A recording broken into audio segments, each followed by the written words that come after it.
Desde el insólito gol anulado Lewandowski hasta la inquietante ausencia de Lamine Yamal, pasando por la imagen de una fan culé rodeada de vascos celebrando. Este partido entre Real Sociedad y Barcelona fue todo menos predecible.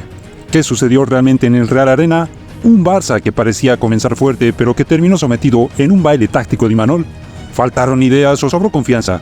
Hoy analizamos cómo este equipo culé pasó de dominar el balón a perder el control y lo que esta derrota significa en su lucha por la liga. El Barça empezó fuerte con autoridad, imponiendo su juego como siempre intenta hacerlo. Durante esos primeros minutos el equipo parecía estar en completo control, presionando y moviendo la pelota a su antojo. Flick estaba satisfecho, Lewandowski y compañía hacían su trabajo, y se notaba que querían irse al frente, pero lo que sucedió a partir del gol anulado fue como si alguien hubiera quitado la máscara al equipo culé. Ese gol anulado milimétrico por un fuera de juego casi imperceptible fue el punto de inflexión, que le quitó al Barça la ventaja que tanto deseaban. Las cámaras mostraban las caras de frustración de los jugadores y la polémica nos hizo esperar. Los mismos aficionados que en otras ocasiones confiaron ciegamente en el VAR hoy enmudecieron. Lo curioso es que la jornada pasada, cuando el VAR les benefició, nadie se quejaba. ¿Cómo cambian las cosas? A partir de ese momento, Kubo se convirtió en un dolor de cabeza constante. La Real Sociedad encontró el espacio y comenzó a crear peligro. Un par de jugadas rápidas y de repente el Barcelona parecía no tener respuesta. Kubo fue un auténtico puñal, moviéndose a sus anchas y complicando cada intento de recuperación del Barça. Fue el que inició la jugada que terminaría en el gol de Becker, y ese gol fue un balde de agua fría para los culés. Uno de los momentos más graciosos y extraños del partido fue ver a esa aficionada del Barça en medio de la grada local, totalmente nerviosa mientras la afición de la Real celebraba alrededor suyo. Una escena que capturó el sentimiento de muchos barcelonistas, rodeados de adversidad y sin nada que hacer. Esa imagen en la gradería fue como un espejo del partido, en el que el Barça estaba perdiendo en medio del aluvión de la Real. En el segundo tiempo, los de Flick intentaron regresar al partido, pero no fue suficiente. La Real Sociedad dominaba y cada minuto que pasaba era más claro que el Barça no tenía un plan para salir de esta. Los culés se veían irreconocibles, desnaturalizados, no había claridad en la creación de juego y las pocas ocasiones que lograron las desperdiciaron.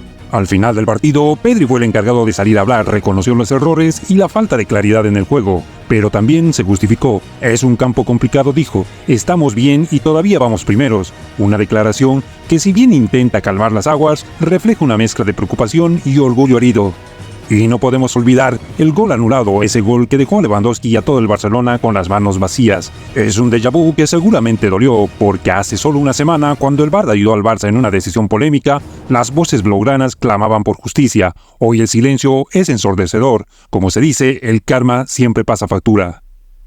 Para muchos, la ausencia de Yamal se debió a un golpe, pero no faltan los rumores de un castigo silencioso de Flick. Yamal, la nueva joya del Barça, ni siquiera fue convocado. ¿Fue realmente una decisión médica o hay algo más en los vestuarios? La falta de respuestas también refleja la inestabilidad que parece afectar al equipo. Si llegas 5 minutos tarde, pues los otros tienen que esperarte, y eso es una falta de respeto. Y como si el drama no fuera suficiente, el famoso fan número 1 del Barça, el bufón del chiringuito, se desbordó en redes pidiendo que se repita el partido. Si el Barça pierde este partido hay que repetirse, porque está adulterado y hay una negligencia arbitral gravísima. Pero si el Barça pierde, mañana tiene que haber una denuncia en la federación que se tiene que repetir el partido. Un clamor desesperado que solo suma al descontento culé y que sirve para poner una sonrisa en los madridistas que ven esto desde la distancia.